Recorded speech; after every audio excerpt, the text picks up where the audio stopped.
Hello అండి, నేను మీ సునీత. మాఘమాసంలో వచ్చే మాఘ పౌర్ణమి చాలా విశిష్టమైనది. ఈ రోజున ఏ సమయంలో స్నానం చేయాలి, ఏ రోజున మనకి ఈ పౌర్ణమి వచ్చిందో మీకు చాలా క్లియర్గా చెప్తాను. ఇప్పుడు వచ్చిన మాఘ పౌర్ణమి తిథికి పుష్యమి నక్షత్రం వచ్చింది. ఈ రోజున పుష్యమి నక్షత్రం ప్లస్ ఆదివారం కనుక పుష్కర యోగం అంటారు. పౌర్ణమి తిథి ఎప్పుడు వస్తుంది, ఏ సమయంలో స్నానం చేస్తే మంచి ఫలితం వస్తుందో చెప్తాను. 2026 ఫిబ్రవరి 1వ తేదీ ఉదయం తెల్లవారుజామున 5:53 నుంచి పౌర్ణమి తిథి ప్రారంభమై మరుసటి రోజు అంటే 2వ తేదీ సోమవారం తెల్లవారుజామున 3:39 ముగుస్తుంది. ఉదయం తిథి ప్రకారం మాఘ పౌర్ణమిని 1వ తేదీన అంటే ఆదివారం రోజున జరుపుకోవాలి. సూర్యుడు ఉదయించక ముందే నదీ స్నానం లేదా మీకు కుదిరిన విధంగా స్నానం చేసి సూర్యుడికి ఆర్ఘ్యం ఇవ్వాలి. ఆ తరువాత గంగాదేవికి ఈరోజు తప్పకుండా దీపాలను వెలిగించి గంగా పూజని ఆచరించడం వల్ల జల రూపంలో ఉన్న మహావిష్ణువు అనుగ్రహం కలిగి కర్మ తొలగి ఆరోగ్యము మరియు ఆయుష్ కలుగుతుంది.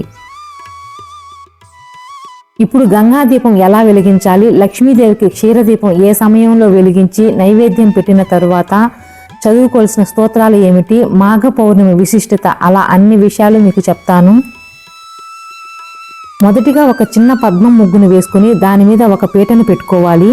ఒక చిన్న ఉల్లిని పసుపు పూసి కుంకుమ బొట్లు పెట్టి మంచినీటిని పూసి తరువాత కొంచెం అక్షంతులు, పసుపు, కుంకుమ బొట్లు పెట్టుకొని ఒక నిమ్మకాయని 2 దబ్బలుగా కట్ చేసి క్లీన్ చేసుకుని పసుపు, కుంకుమ బొట్లు పెట్టి దీపాలు వెలిగించిన తరువాత పచ్చకర్పూరం, అక్షంతులు వేసి దీపంకి నమస్కరించుకోవాలి.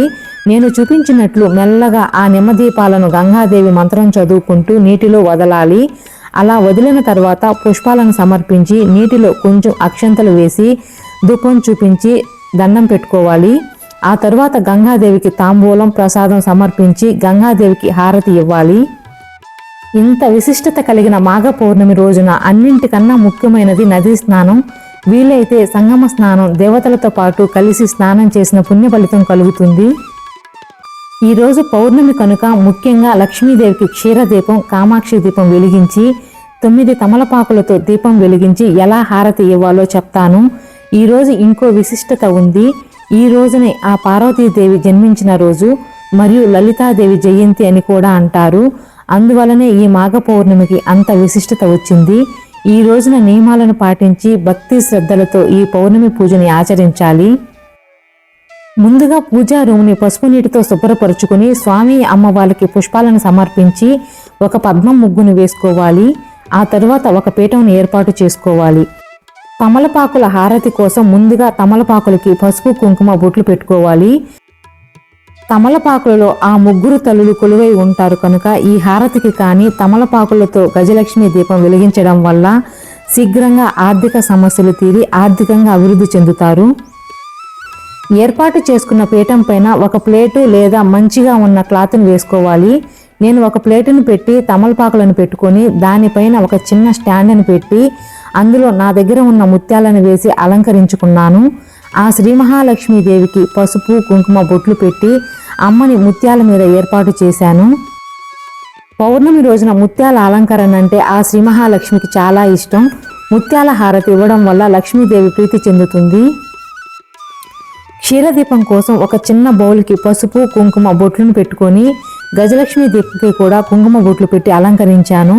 ముందుగా గజలక్ష్మి దీపం కోసం ఒక పీఠంను పెట్టి దానిపైన తమలపాకు, కొంచెం అక్షంతలు వేసి గజలక్ష్మి దీపం పెట్టి నువ్వుల నూనె వేసి 3 ఒత్తులు వేశాను. ఆ తరువాత తమలపాకుల దీపం హారతి కోసం ఒక ప్లేటుని పసుపు, కుంకుమ బొట్లు పెట్టుకొని 9 తమలపాకులని ఒకదాని తర్వాత ఒకటి పెట్టుకోవాలి. తరువాత క్షీరదీపం పెట్టుకోవడం కోసం నేను ఒక లోటస్ స్టాండ్ని తీసుకున్నాను. మీరు మీ దగ్గర ఉన్న బ్రాస్ ప్లేటు లేదా ఇలాంటి స్టాండ్స్ ఉంటే పెట్టుకొని ఉపయోగించుకోవచ్చు. లోటస్ స్టాండ్లో కొంచెం బియ్యం, అక్షంతలు వేసి పెట్టుకున్నాను. మనం చేసే పూజకి ఎటువంటి ఆటంకాలు కలగకుండా ఉండాలి అంటే తప్పకుండా పసుపు గణపతిని చేసుకొని ముందుగా గణపతి పూజ చేసుకోవాలి. గణపతి పూజ కోసం పసుపు గణపతిని చేసి తమలపాకు మీద పెట్టి లక్ష్మీదేవి ముందు ఇలా ఏర్పాటు చేసి అక్షంతలు, పుష్పాలను సమర్పించి ఆవాహనం చేసుకోవాలి. ఆవాహనం చేసిన తర్వాత అక్షంతలు పుష్పాలు వేస్తూ అష్టోత్తరం కానీ గణపతి మంత్రాలతో స్వామిని పూజను చేసుకోవాలి. ఒక చిన్న దీపాన్ని శుభ్రపరచుకొని పసుపు కుంకుమ బొట్లు పెట్టి దీపాలని తమలపాకుల మధ్యలో నేను చూపించినట్లుగా పెట్టుకోవాలి. తమలపాకుల మధ్యలో దీపం ఏర్పాటు చేసుకున్న తర్వాత క్షీరదీపం కోసం ఆవు పాలని ముందుగా రెడీ చేసుకున్న బౌల్లో వేసి ఆ తరువాత ఆవు నెయ్యిని మాత్రమే ఆవు పాలు పైన వేసుకోవాలి. లక్ష్మీ అమ్మవారికి అలంకరణగా పసుపు పచ్చని చామంతి పుష్పాలని అలంకరించాను. గణపతి పూజని చేసుకున్న తర్వాత చిన్న ధూపును వెలిగించాను. ఇలా ధూపును వెలిగించడం వల్ల మంచి స్మెల్తో పూజా రూమ్ అంతా పాజిటివ్ వైబ్స్తో ఉంటుంది. పౌర్ణమి పూజకి అరటి చెట్లు, చెరుకు గడి లాంటివి ఉంటే తప్పకుండా ఏర్పాటు చేసుకోవాలి. నా దగ్గర ఉన్న ఈ అరటి, చెరుకు గడులను అమ్మవారి దగ్గర ఈ విధంగా అలంకరించుకొని మంచి సువాసనని ఇచ్చే సెంటుని అమ్మ దగ్గర పుష్పాలకి చుట్టూ ఉన్న స్వామి అమ్మవార్ల ఫొటోస్ దగ్గర కొంచెం కొంచెం చల్లాను. ఇలాంటి సుగంధభరితమైన సువాసనలు అంటే అమ్మకి ఎంతో ఇష్టం. ఇలాంటి సుగంధభరితమైన సెంటు, పచ్చకర్పూరం, జవ్వాదు లక్ష్మీదేవి పూజలో వాడడం వల్ల ఆ శ్రీ మహాలక్ష్మీదేవి త్వరగా ప్రీతి చెందుతుంది. అయితే ఇలాంటి సుగంధభరితమైన ద్రవ్యాలను వాడడం వల్ల జ్యేష్ఠాదేవికి మన ఇంట్లో ఉండడం ఇష్టం ఉండదు, త్వరగా వెళ్ళిపోతుంది. జ్యేష్ఠాదేవికి సుగంధభరితమైన ద్రవ్యాలు అంటే అస్సలు ఇష్టం ఉండదు. అందువల్ల ఎప్పుడు ఇవి మన ఇంట్లో ఉండేటట్లు చూసుకుంటే చాలా మంచిది. లక్ష్మీదేవికి అలంకరణగా చిన్న ముత్యాల పగడాలు ఉన్న చైన్ని మరియు కాసుల పేరుని అలంకరించి పూజని ప్రారంభించుకోవాలి. ఈరోజు శ్రీ మహాలక్ష్మికి తప్పకుండా క్షీరదీపం వెలిగించుకోవాలి. అంతేకాదు కనకధార స్తోత్రంని తప్పులు లేకుండా చదవాలి, లేదు కనీసం వినవచ్చు. క్షీరదీపం కోసం లోటస్ స్టాండ్ పైన ఒక తమలపాకుని ఉంచి దానిపైన కొంచెం అక్షంతలు వేసుకోవాలి. ఆ తర్వాత పాలు పోసిన ఆ చిన్న బౌల్ని తమలపాకు పైన పెట్టి ఆవు నెయ్యిని మాత్రమే పాల మీద పోసుకొని 2 ఒత్తులని ఒక ఒత్తిగా చేసుకొని క్షీరదీపంని రెడీ చేసుకోవాలి. రెడీ చేసుకున్న దీపాలకి పుష్పాలని అలంకరించుకోవాలి. ఈరోజు పూజ కోసం పసుపు, ఎరుపు పుష్పాలను ఉపయోగించుకుంటే చాలా మంచిది. కార్తీక మాసంలో కార్తీక దీపాలకి ఎంత విశిష్టత ఉందో అంతే మాఘమాసంలో నదీ స్నానం, సముద్ర స్నానంకి అంత విశిష్టత ఉంది. ఈ మాసమంతా నదీ స్నానం, సముద్ర స్నానం అవకాశం లేని వారు మాఘ పౌర్ణమి ఒక్కరోజైనా నదీ స్నానం చేయగలిగితే మనకు ఉన్న దృష్టి దోషాలు, అనారోగ్యాలు అన్నీ తొలగిపోతాయి. ఈ ఒక్కరోజు చేయడం వల్ల ఈ నెల మొత్తం నదీ స్నానం చేసిన గొప్ప ఫలితం కలుగుతుంది. మాఘ పౌర్ణమి రోజున చేసే దానం, పూజ, జ్ఞానం, ఆరాధన చాలా మంచి ఫలితాలు వస్తాయి. ఈ మాఘ పౌర్ణమి నాడు నువ్వులను, నల్ల క్లాత్ని దానం చేస్తే చాలా మంచిది. ఒక చిన్న రాగి చెంబుని తీసుకొని పసుపు, కుంకుమ బొట్లు పెట్టి లక్ష్మీ చెంబునిగా ఏర్పాటు చేసుకోవాలి. ఈ మాసంలో నదీ స్నానం చేయలేని వారు ఇంట్లోనే షవర్ కింద లేదా బకెట్లో కొంచెం పసుపు, కొంచెం రోజ్ వాటర్ లేదా గంగా జలంని కలుపుకొని స్నానం చేయవచ్చు.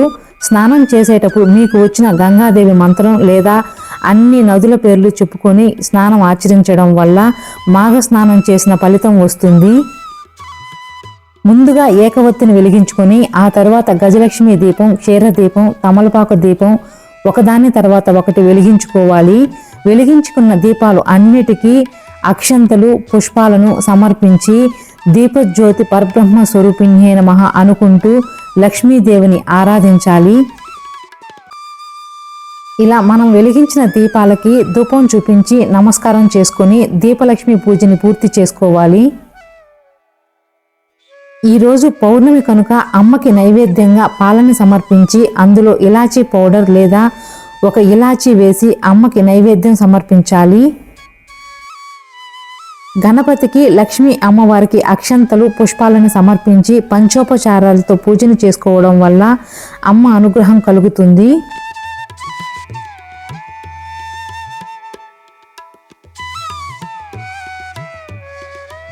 క్షీర సముద్రం నుంచి వచ్చిన గవ్వలు, చక్రాలు, గురిగింజలు, నారికేళాలు, చిట్టి గాజులు అమ్మకి సమర్పించుకోవాలి. మీ దగ్గర లేకపోతే పసుపు, కుంకుమని కూడా పెట్టి పూజని చేసుకోవచ్చు. ఈరోజు మనం భక్తితో ఏమి సమర్పించినా కూడా అమ్మ సంతోషంగా స్వీకరిస్తుంది. అయితే భక్తి, శ్రద్ధ తప్పనిసరిగా ఉండాలి.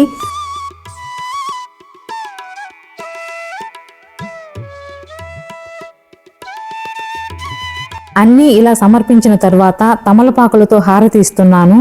మీరు మీ దగ్గర ముత్యాలు ఉంటే కూడా ఈ తమలపాకుల మీద వేసి హారతి ఇవ్వవచ్చు. హారతి ఇచ్చేటప్పుడు లక్ష్మీ అష్టకం చదువుకుంటే చాలా మంచిది.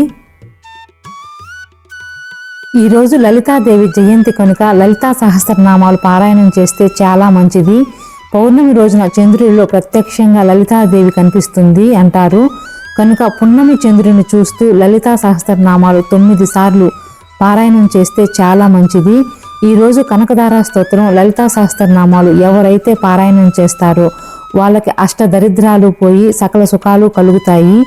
అందులోనూ పుష్మి నక్షత్రం వచ్చింది కనుక ఇలాంటి మంచి రోజున ఈ స్తోత్రాలు పారాయణం చేయడం వల్ల లలితాదేవి అనుగ్రహం కలగడంతో పాటు లక్ష్మీదేవి అనుగ్రహం కలుగుతుంది. అంతేకాదు శనీశ్వరుడి అనుగ్రహం కూడా కలుగుతుంది. ఈ రోజున ఇచ్చే దానం వల్ల శనీశ్వరుడికి కూడా ప్రీతి చెంది స్వామి మంచి అనుగ్రహం ఇస్తాడు. ఈ రోజున పెట్టే గంగాదీపం, చేసే పారాయణం అన్నీ కూడా 100 రెట్లు ఫలితం వస్తుంది. ఇలా తమలపాకుల దీపహారతిని 9 సార్లు అమ్మకి చూపించాలి. మీకు కుదిరితే లలిత అమ్మవారిని పెట్టి కూడా చేసుకోవచ్చు. హారతి ఇచ్చిన తరువాత అమ్మకి తాంబూలం, పసుపు, కుంకుమలు అన్నీ ఒక ప్లేట్లో పెట్టి అమ్మకి సమర్పించుకొని పూజని పూర్తి చేసుకోవాలి. నేను చూపించిన ఈ మాఘ పౌర్ణమి పూజ మీకు నచ్చింది అనుకుంటున్నాను. నచ్చితే లైక్ అండ్ కామెంట్ చేసి మా ఛానల్ని సపోర్ట్ చేయండి.